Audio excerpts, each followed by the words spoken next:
Page 3 of Unit 5 exam review. We're in the free response section. Question number 19, given BC is perpendicular to AD and angle 1 is congruent to angle 2, what theorem or postulate could be used to prove triangle ABC is congruent to triangle DBC? This is very similar to the last section of problems, except we're giving it to it in more of a paragraph form. I'm going to go ahead and mark up our diagram a little bit. Angle 1 is congruent angle 2. We see perpendicular as well. Perpendicular means that we have right angles, and we know that all right angles are congruent. So right now I have two sets of angles that are congruent, and conveniently we see that BC is on both sets of triangles, so it is congruent to itself. So we really have a angle, side angle, triangle congruence theorem being set up here. The first angles being angle 1 and angle 2, the side BC congruent to itself, and the two right angles being congruent to themselves as well. So angle, side angle, triangle congruence theorem. Question 20. Bonnie says the triangles are congruent. Her friend disagrees. Is there enough information to prove the triangles are congruent? Are either of them correct? Explain. Well, let's take a look at the two triangles here. We see that we have two sets of congruent sides, which is great.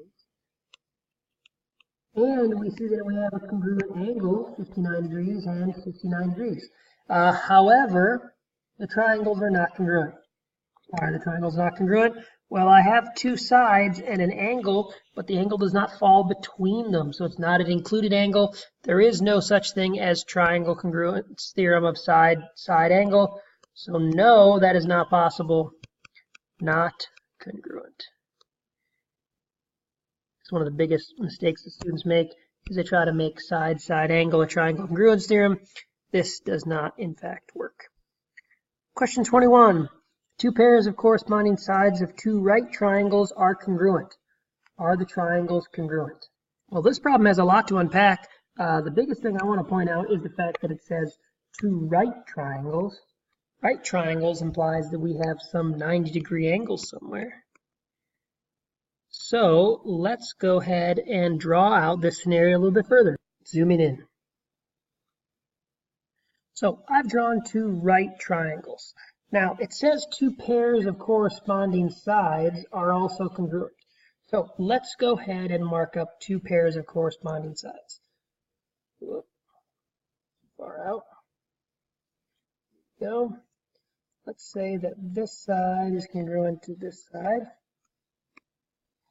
And this side is, whoop.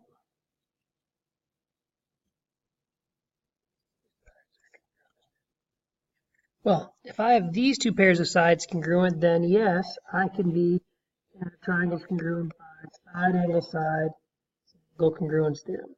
However, if I pair up two different sides, let's say this side in green and this side in green, well, I now have hypotenuse leg triangle congruence. If I were to pair up the other, this hypotenuse and this hypotenuse and this leg, we still would have hypotenuse leg triangle congruence theorem. So yes, my triangles are in fact going to be congruent.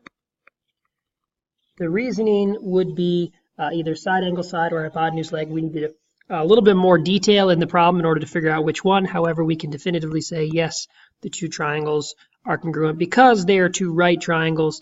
90-degree angles are congruent to themselves. Okay, questions 22 and 23 are proof questions. I modified these slightly from the original diagram I gave you in class.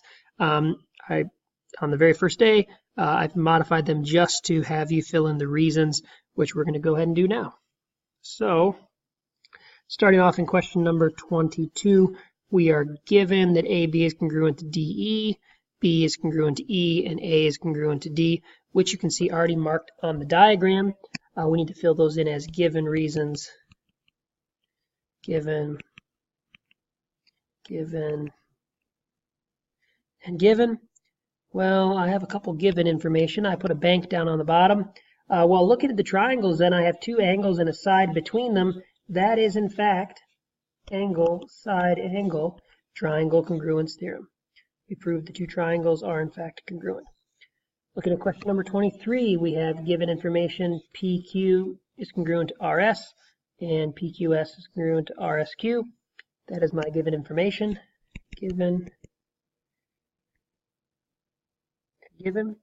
Those at the bottom, I gave you a bank. We've used the two given statements.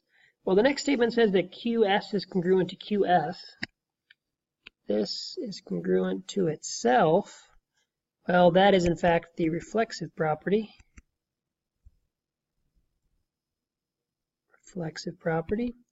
Well, looking at my triangles, then I have sides and an angle between them.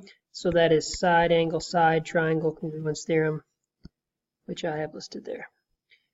Proofs, there's going to be a couple proofs on the exam. Please make sure you're looking at the notes, as well as the in-class activity we did together, as well as the review that you did today. Definitely don't want to miss the easy points of the proofs. I'm writing the paper for you, the statements. I'm writing the research paper, the statements. You're providing the details, the bibliography, the cited material. Okay, thanks.